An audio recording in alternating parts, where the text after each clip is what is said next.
Hello everyone, আমি মাম্পি। আমার আরও একটি ভিডিওতে তোমাদের সকলকে অনেক অনেক ভালোবাসা। তো দেখো, প্রত্যেক দিনের মতোই সকালবেলায় আমি আগে আমার রুমটার বিছানাটা সুন্দরভাবে গুছিয়ে নিলাম।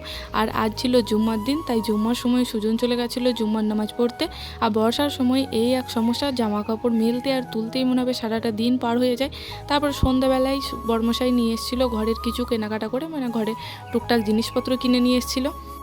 আমি ভাবলাম সেগুলোকে রেখে না দিয়ে কৌটোর মধ্যে ভরে দেওয়া যাক, তাহলে কাজটা একটু এগিয়ে থাকবে। আর আমি বাড়িতে একদমই চা খেতে ভালোবাসি না, আমার ভালো লাগে না চা খেতে একদমই। বাইরে গেলে টুকটাক শখ করে খাই। তো বর্মশাইকে চা করিয়ে দিয়েছিলাম, সেখান থেকেও বললো না তুমি একটু নাও, তাই ওর কাছ থেকে একটু নিলাম। তারপরে দেখো আমি আমার আবার কাজে ফিরে এলাম। আমি জিনিসগুলো সব টুকটাক করে ভরে দিয়েছিলাম। আরও আমার জন্য কিছু জিনিসও এনেছিল। এটা প্রত্যেক দিনকারই ঘটনা, কিছু না কিছু আনে আর ঘরে কিছু না কিছু আমার থাকে খাওয়ার জন্য। আর এই গুড় বাদাম দেখে ছোটোবেলার কথা মনে পড়ে গেল। যখন ছোটো ছিলাম তখন আমাদের যখন মাঠ থেকে ধান আসতো, তো সেই ধান আব্বাদের কাছ থেকে লুকিয়ে আমরা ভাই বোনেরা মিলে সবাই মিলে লুকিয়ে লুকিয়ে দোকানে গিয়ে বিক্রি করে এই গুড় বাদাম খেতাম।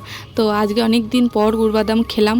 আমি খুব একটা মিষ্টি জিনিস পছন্দ করি না, কিন্তু বেশ অনেক দিন পর খেয়ে ভালোই লাগলো। সবাই মিলে একটু আধটু করে খেলাম। সোটাটা দেখা হচ্ছে নেক্সট ভিডিওতে।